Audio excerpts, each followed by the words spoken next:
സെഖര്യാവ് അധ്യായം 4. എന്നോട് സംസാരിക്കുന്ന ദൂതൻ പിന്നെയും വന്ന് ഉറക്കത്തിൽ നിന്ന് ഉണർത്തുന്നത് പോലെ എന്നെ ഉണർത്തി.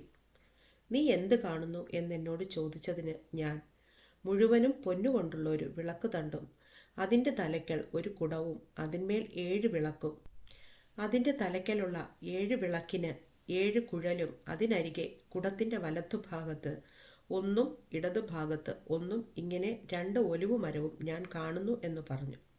എന്നോട് സംസാരിക്കുന്ന ദൂതനോട് ഞാൻ, യജമാനനെ, ഇതെന്താകുന്നു എന്ന് ചോദിച്ചു.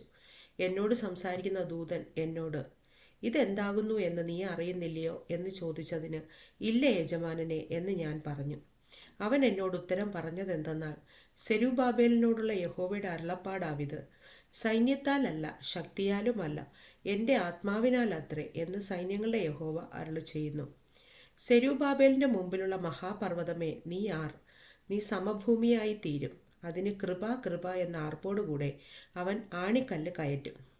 യഹോവയുടെ അരുളപ്പാട് എനിക്കുണ്ടായതെന്തെന്നാൽ, സെരുബ്ബാബേലിൻ്റെ കൈ ഈ ആലയത്തിന് അടിസ്ഥാനമിട്ടിരിക്കുന്നു. അവൻ്റെ കൈ തന്നെ അത് തീർക്കും. സൈന്യങ്ങളുടെ യഹോവ എന്നെ നിന്റെ അടുക്കൽ അയച്ചിരിക്കുന്നു എന്ന് നീ അറിയും. അല്പകാര്യങ്ങളുടെ ദിവസത്തെ ആർ തുച്ഛീകരിക്കുന്നു? സർവ്വഭൂമിയിലും ഊടാടി ചെല്ലുന്ന യഹോവയുടെ ഈ 7 കണ്ണ് സെരുബ്ബാബേലിൻ്റെ കയ്യിലുള്ള തൂക്കുകട്ട കണ്ടു സന്തോഷിക്കുന്നു. അതിന് ഞാൻ അവനോട്, വിളക്ക് തണ്ടിന് ഇടതുഭാഗത്തും വലത്തുഭാഗത്തുമുള്ള 2 ഒലിവുമരം എന്താകുന്നു എന്ന് ചോദിച്ചു.